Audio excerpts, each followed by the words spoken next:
Assalamualaikum warahmatullahi wabarakatuh. Sebelumnya, saya ingin mengucapkan terima kasih kepada dosen pengampu mata kuliah farmakologi, yaitu Ibu Apoteker Mira Febrina Magister Sains, yang sudah memberi kesempatan kepada kelompok kami untuk presentasi. Dan juga saya ingin mengucapkan terima kasih kepada teman-teman yang akan menyimak video presentasi kami. Saya Nanila Sari dengan NIM 2301074 selaku moderator dalam presentasi kelompok 6 kali ini, di mana kami akan membahas tentang obat-obat dislipidemia atau hiperlipidemia. Adapun anggota dari kelompok 6 adalah sebagai berikut. Berikut adalah pokok pembahasan yang kami bahas dalam presentasi kali ini. Pertama, konsep atau klasifikasi dari dislipidemia. Kedua, konsep hiperlipidemia. Ketiga, jenis obat hiperlipidemia. Empat, golongan obat hiperlipidemia dan efek samping. 5. Mekanisme kerja obat hiperlipidemia. 6. Indikasi dan kontraindikasi obat hiperlipidemia. Dan terakhir, contoh obat hiperlipidemia. Baik, langsung saja kita masuk pembahasan pertama. Baiklah, di sini saya akan menjelaskan apa itu dislipidemia.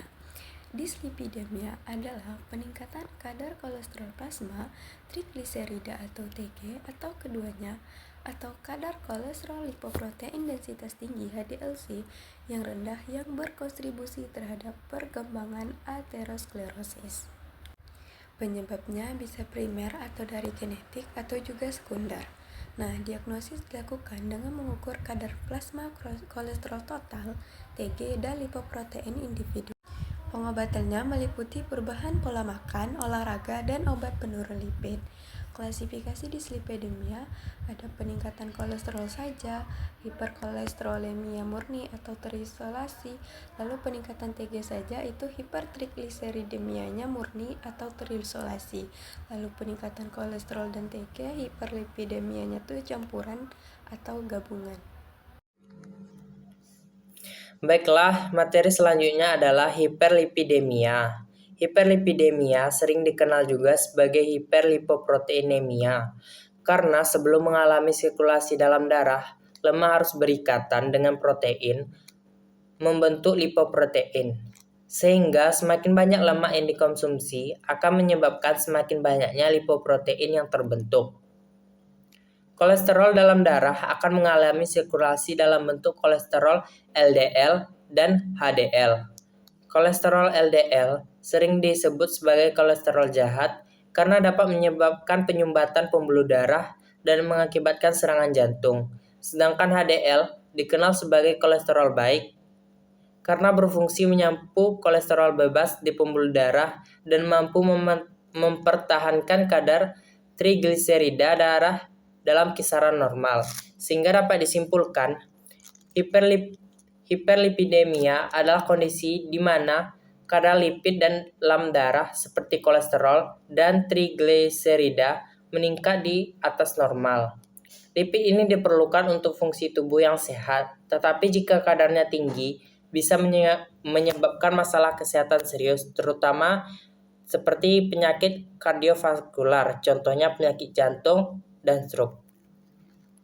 Baiklah, pembahasan selanjutnya yaitu pembagian jenis hiperlipidemia. Hiperlipidemia itu terbagi menjadi dua. Yang pertama yaitu hiperlipidemia primer dan yang kedua yaitu hiperlipidemia sekunder. Hiperlipidemia primer ini merupakan hiperlipidemia yang terjadi akibat predisposisi genetika atau keturunan. Sedangkan hiperlipidemia sekunder ini merupakan akibat penyakit lain misalnya diabetes mellitus atau juga hipotiroidisme.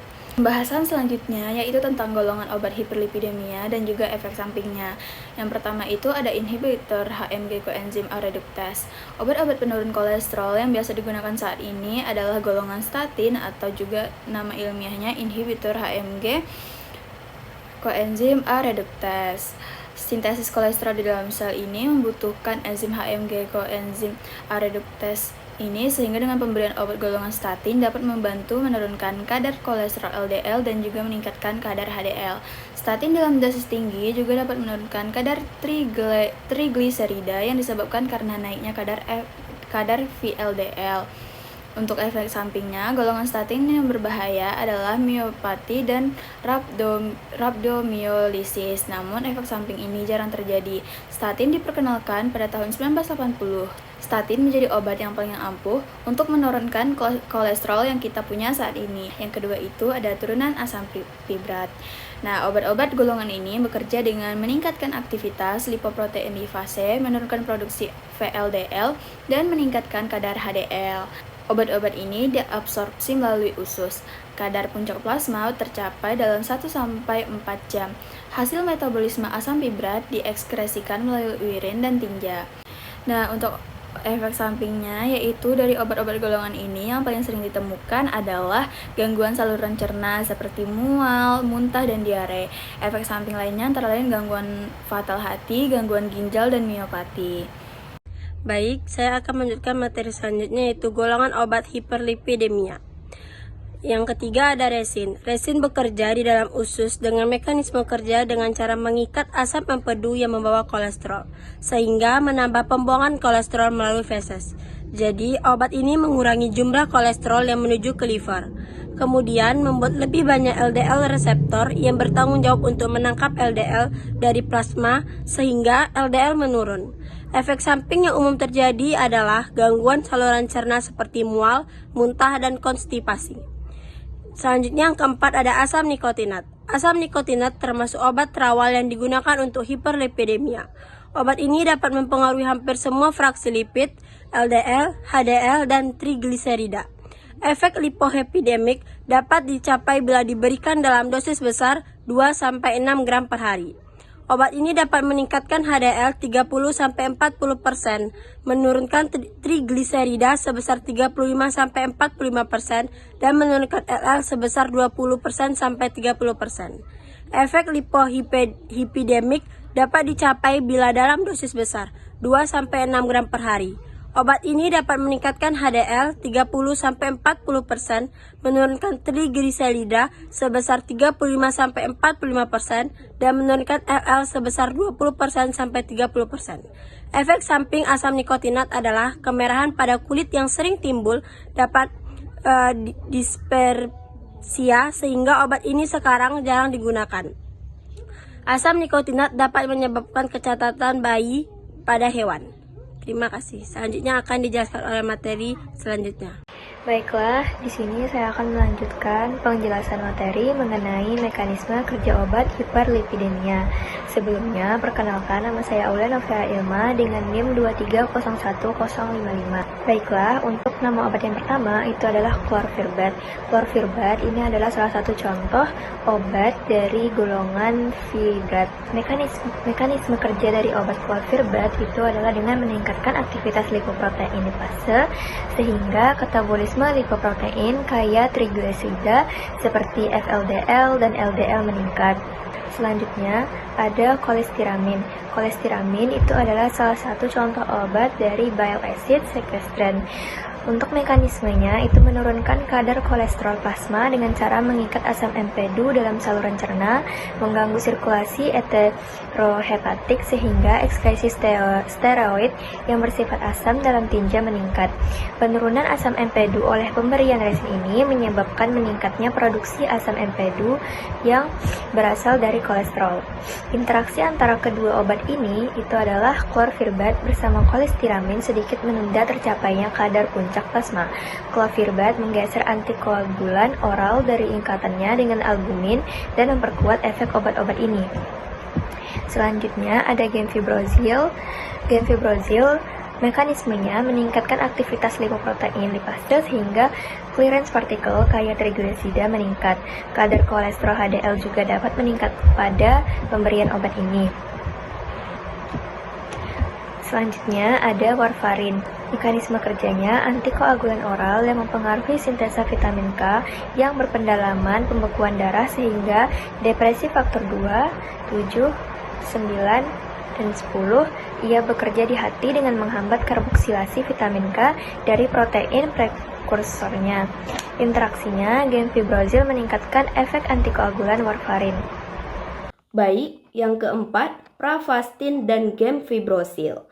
Pravastin ini penghambat HMG-CoA reduktase, bekerja dengan menghambat sintesis kolesterol di hati sehingga menurunkan kadar LDL plasma. HMG-CoA reduktase atau hidroksimetilglutaryl-CoA atau lebih dikenal dengan obat jenis statin merupakan enzim yang dihambat kerjanya karena HMG-CoA reduktase ini berperan dalam pembentukan kolesterol dan isoperonoid lain dalam tubuh melalui jalur mevalonat. Selanjutnya, gemfibrozil. Gemfibrozil meningkatkan aktivitas lipoprotein lipase sehingga clearance partikel kaya trigliserid meningkat. Kadar kolesterol HDL juga dapat meningkat pada pemberian obat ini, lemahnya pertukaran sodium atau kalium, dan meningkatkan kalsium intraseluler. Interaksi obat. Kombinasi pravastin dan gemfibrozil tidak dianjurkan karena terjadi penurunan ekskresi urin dan pravastin. Lanjut yang kelima, atorvastatin dan digoxin. Cara kerja atorvastatin sebagai penghambat HMG-CoA reduktase bekerja dengan menghambat sintesis kolesterol di hati sehingga menurunkan kadar LDL plasma. Selanjutnya digoxin. Mekanisme digoxin yaitu dengan menghambat pompa NAK atpase yang menghasilkan peningkatan sodium intraseluler yang menyebabkan peningkatan kontratilitas. NAK atpase atau pompa natrium kalium adalah protein transmembran yang berfungsi untuk mengatur potensial membran sel. Interaksinya, pemakaian bersama digoxin dan atorvastatin dapat meningkatkan kadar tunak plasma digoxin hingga 20%. Selanjutnya, saya akan menjelaskan tentang indikasi hiperlipidemia dengan kontraindikasi hiperlipidemia. Indikasi hiperlipidemia merupakan keadaan suatu lipid kolesterol dalam darah meningkat melebihi keadaan normal. Lalu ada kontraindikasi hiperlipidemia. Kontraindikasi hiperlipidemia merupakan penggunaan obat-obatan sebagai penurun lipid. Berikut yang terkait dengan indikasi hiperlipidemia. Yang pertama ada penyakit kardiovaskular, merupakan peningkatan resiko aterosklerosis yang menyebabkan penyakit jantung koroner, stroke, serta perusakan pada pembuluh darah. Yang kedua ada sindrom metabolik. Sindrom metabolik meliputi hipertensi, obesitas abdominal, dan hiperglikemia. Yang ketiga ada diabetes tipe. Hiperlipidemia sering terjadi dengan resistensi insulin dan diabetes. Lalu yang keempat ada riwayat keluarga. Riwayat keluarga merupakan resiko peningkatan penyakit hiperlipidemia pada usia muda. Lalu yang kelima ada obesitas dan pola makan. Konsumsi makanan berlemak jenuh dan gula maka akan menyebabkan resiko hiperlipidemia. Lalu yang terakhir ada gaya hidup tidak aktif. Kurangnya aktivitas fisik pada tubuh dapat memperburuk profil lipid. Assalamualaikum warahmatullahi wabarakatuh. Perkenalkan, nama saya Kesha Kanahaya Ramani dengan NIM 230104. Di sini saya akan menyampaikan materi kontraindikasi. Yang pertama ada gangguan hati. Obat penurun kolesterol seperti statin dapat menyebabkan peningkatan enzim hati dan tidak dianjurkan bagi pasien yang memiliki penyakit hati yang aktif. Yang kedua ada kehamilan dan menyusui. Penggunaan obat-obat seperti statin dan fibrat umumnya dikontraindikasikan selama kehamilan dan menyusui. Yang ketiga ada miopati dan rhabdomyolysis, yaitu peningkatan resiko miopati atau rhabdomyolysis atau kerusakan otot parah pada penggunaan statin, terutama jika digunakan bersamaan dengan obat-obat tertentu seperti gemfibrozil. Yang keempat ada alergi dan hipersensitivitas, yaitu reaksi alergi terhadap komponen obat seperti niacin dan statin. Selanjutnya yang kelima yaitu penyakit ginjal berat. Beberapa obat hipolipidemik, terutama fibrat, memerlukan penyusuaian dosis atau sebaiknya dihindari pada pasien yang memiliki gangguan ginjal berat. Selanjutnya contoh obat. Yang pertama ada inhibitor HMG coenzim A reduktase. Jenis obat yang sering di pasaran seperti lovastatin mevacol, simvastatin zolcol, fluvastatin lescol, pravastatin fravacol, dan atorvastatin lipitor. Statin yang didesain untuk menahan enzim HMG coenzim A reduktase yang diperlukan untuk memproduksi kolesterol. Yang kedua ada turunan asam fibrat. Senyawa yang termasuk golongan ini adalah gemfibrozil, fenofibrat, benzafibrat, simfibrat, ciprofibrat. Yang ketiga ada resin. Obat yang termasuk dalam golongan resin adalah kosteramin dan kolestipol. Yang keempat ada asam nikotinat yang termasuk yaitu vitamin B3, nikotinamid. Sekian presentasi dari kelompok kami. Dari paparan materi tadi, semoga kita lebih aware, lebih peduli dengan penyakit dislipidemia ini dan menggunakan obat-obat yang tepat. Mohon maaf atas segala kekurangan dan kesalahan. Saya tutup dengan wassalamualaikum warahmatullahi wabarakatuh.